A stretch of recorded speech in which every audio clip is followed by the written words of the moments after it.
Hi friends, this is Pastor Lucas Pin and this is our snack for the journey, and this week we are walking through the short letter that Paul wrote to Philemon.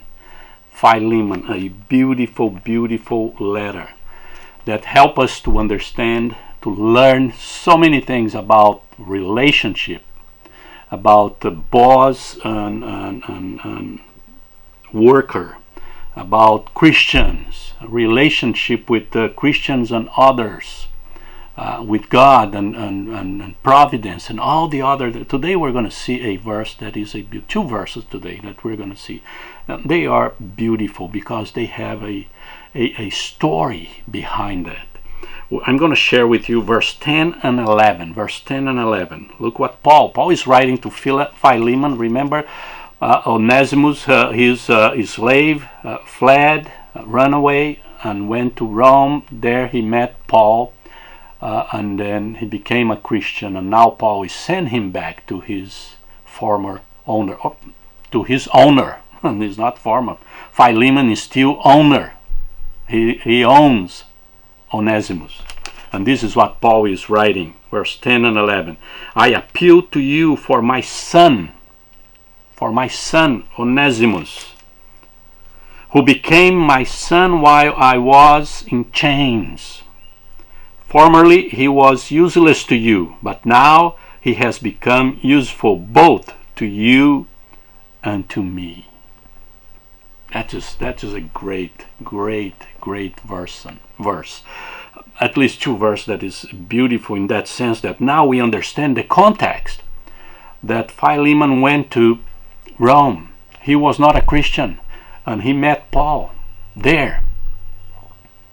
And Paul says that he became my son while I was in chains. And this two verses here has so many lessons for us. Unfortunately, we don't have time for it. We have the providence, understand of the providence of God. The guy escaped from his slavery and fled and steal his boss and run away and go to Rome, thinking that he's going to be safe. He's not going to be safe. He's going to be saved. And he was saved because he met Paul. That is providence. It's God working mysterious, strange ways, because Paul was there in Colossus and he could preach the gospel to Onesimus there. It didn't happen. He had to go to Rome to meet Paul in chains, so he could find Jesus there and become a Christian. And now Paul sent him back. He said, my son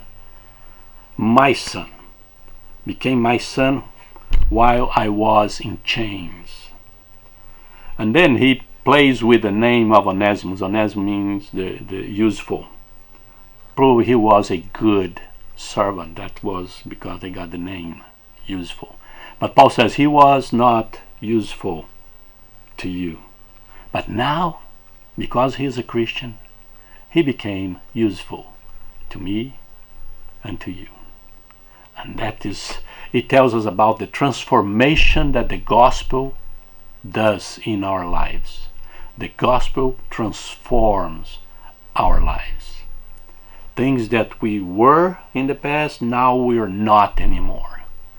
We changed and we'll keep changing, and that is the beauty. So these two verses here tells about the providence of God, the salvation and the transformation of someone who really became a Christian, who is really following Jesus.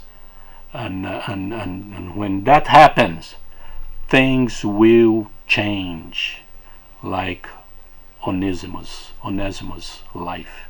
It changed completely. And Paul is giving his testimony to Philemon about Onesimus.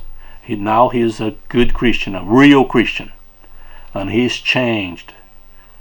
He's changed, and his life is different. Now he is useful to me and to you. And people should see that. And brother and sister,